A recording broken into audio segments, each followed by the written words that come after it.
Hi, my name is Ethan from SMA Parita Digantara, and this is my NSDC selection video for NSDC Tingkat Provinsi Jateng for the motion of this House would heavily tax manufacturing corporations that automate majority of their workforce. I'm gonna start my speech in 3, 2, 1. Today's biggest corporations automate everything through the use of machinery. Now imagine if these very large and profitable businesses that use machinery to manufacture other corporations were taxed the same as every other corporation that doesn't necessarily have the same capacity as them. That's why panels, we from the government team are proud to propose the heavy taxation of these manufacturing corporations. First, a few points of setup. Firstly, the state of corporations now. In this day and age, many large corporations utilize machinery in order to manufacture their goods twice as fast and efficient than non-machinery methods. This has seen an obvious increase in the speed of rate for these products being produced, but notice that there are more corporations that don't necessarily have the same capacity as, for example, a large corporation like Apple's Automation would have to be taxed the same because they are both corporations. Many corporations are unbalanced, with only a few large ones having a monopoly over other medium or low-end corporations, with many things factoring in, such as their capital, their business strategies, and their large workforce, and etc. But a very large factor is that the automation process that they have. And secondly, the rise of machine use. Machine use has skyrocketed since 100 years ago. Since its capabilities to efficiently work day and night without having to pay wages is very attractive for these corporation owners. This leads to many jobs as manual workers in factories and etc. to be obsolete in this day and age. While some still have some semblance of manual workers in corporations, it isn't as frequent as before because many start using machinery instead, leading to massive job loss for these manual workers. In this case as well, not all corporations can instantly make use of machinery. This machinery costs a lot of money to buy and are very expensive to maintain throughout the years. Thus, only corporations that already have large capital with the means of achieving this can make use of this technology, meaning that low-end corporations with not enough money or just starting out are forced to use lower methods and be left behind struggling. Thirdly, what is the interest of government? The interest of government is to tax improperly according to the capacity of each corporation and business. B, to incentivize and push the growth of businesses and corporations. And C, to provide better care for the startup or standalone small companies. And fourthly, what are the interests of the people and the workers? Their interests are to A, be able to provide more jobs for the ones that they can only afford, which are manual ones, and B, be able to sufficiently be provided by their government, and C, be able to start their own business without having to face against unfair and unbalanced taxation with the large and rich corporations. And fifth, what we mean by heavily taxing corporations, that what is meant by heavily taxing corporations, that we will be taxing these corporations that automate their workforce highly with proper consideration to their profits, their rate of production, their capital, and etc. For example, a corporation as large as Samsung that earns billions every year would be taxed highly, while a corporation that automates only some of their production and earns profit not at the same capacity as Samsung would be taxed properly. And this goes for the same for the corporations that don't use machinery at all. Their taxes will be largely lowered in compared to people that use automated machinery.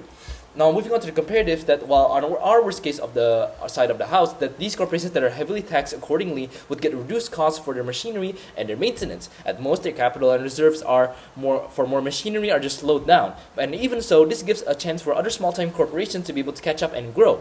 They'll be able to compete with these big corporations and either get enough to afford machinery or be taxed accordingly to their capacity of automation. While on the opposite side of best case, that these corporations that automate production are taxed the same as corporations that don't have the same capacity, leading to many more profits for these large monopolized corporations, and meaning that they only get bigger while the smaller ones are left struggling. Overall, even if these big corporations skyrocket and the economy benefits from this and continue to have a better chance to grow, there's still disparity and unfairness for the other small businesses and corporations to be not being able to compete with these large corporations. Moving on to my arguments. I have 2 points of arguments that one, smaller corporations are able to fairly compete through the use of these taxations, and 2 is that equal taxation encourages new players for entering the economy. I'll explain one by one. Firstly, let's start by understanding how taxation affects different types of businesses. Right now, a huge multinational corporation that produces millions of goods with automated taxation is taxed the same as small local businesses that still relies on human labor and handmade processes. This is unfair because these two businesses do not operate on the same playing field clearly. Firstly, big automated corporations can produce 1,000 units of product in the time as small businesses can only make 10. This means that the cost per product is much lower and they make far more profit in less time. If both are taxed the same percentage, it's the smaller businesses that feel the burden more deeply because they're paying for a much smaller profit margin. This isn't just an inconvenience on their side, but it means that their business can fail with the unfair taxation. Secondly, the automation taxation is a luxury The automation is the luxury that not all can afford. Machines cost millions to buy and maintain, and only the large corporations, that those that already are rich and have capital, can afford to invest in them. Smaller businesses don't have this luxury. So when we tax everyone equally, it's like rewarding those who have already had the upper hand while punishing those trying to grow. By heavily taxing corporations that automate the majority of their workforce, we shift the balance. We allow smaller players a fair chance to compete because they're taxed less and are not forced to fight giants under the same rules. But notice, I want to clarify, panelists. This is according to their capacity, their capacity of these corporations. So we are letting everyone have an equal chance to grow. And thirdly, fair competition strengthens the economy overall. When more small businesses can thrive, the economy becomes more diverse. There are more people, there are more products, there are more innovation and more job opportunities. At most, this incentivizes other people not to be afraid to start businesses and innovate, even if they don't have a world-changing idea. At least it gives them a place to start on. We don't want a monopolized economy where only 5 big companies run everything. We want a system where many can succeed. This taxation model ensures that wealth and success don't just pile up at the top, but are distributed more evenly across the business landscape.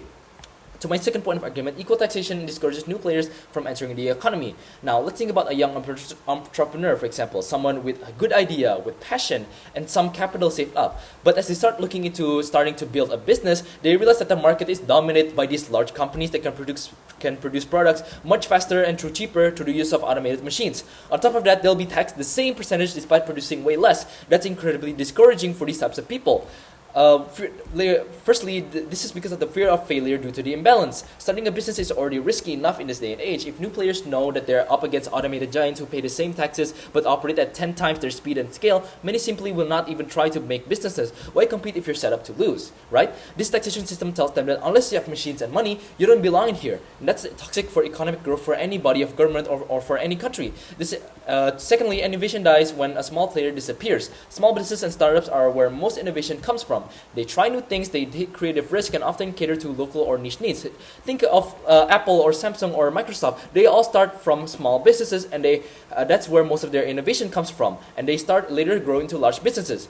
Like for these other small businesses they can be like Apple or Microsoft. But if they're crushed by the tax burdens and competition from massive automated manufacturers, these innovative voices disappear. Taxing automation-heavy corporations more helps slow their monopoly and keeps their door open for new business to emerge and try new ideas. And thirdly, the job creation suffers without small businesses. Small businesses hire more people per unit of production because they rely on manual labor. When we coverage these businesses, we create more jobs. But if new entrepreneurs don't even try, that's 1,000 of potential jobs lost. Meanwhile, corporations that replace people with machines may produce more but hire less. Our taxation system must reward the businesses that contribute more to employment and not just profit. Moving on to my preemptive, opposition might say that if we tax these people, then we are making other companies afraid to start automating and thus leading to a dampen in the growth of technology and activity in the automation industry. But what needs to be clarified is that we're not saying that even if you have one iota of machinery in your production process, you're going to be taxed as high as Samsung or Microsoft. How the tax system works is that we heavily tax the automated with proper procedure and consideration. We wouldn't just give heavy taxes without the proper inspection or reason, so in our world, people can still be able to automate freely without being afraid. But they're just taxed accordingly to their capacity. And opposition might say that automation can lead to even more jobs, such as AI designers or maintenance crews for the machines. And so we won't need to worry about how the machinery automation would create many massive job layoff or loss of jobs. Well, what we say that yes, this may be true, but consider the ratio of how much AI engineers or maintenance crews we need compared to how much workers' jobs are lost. And that's why I'm proud to propose. Thank you.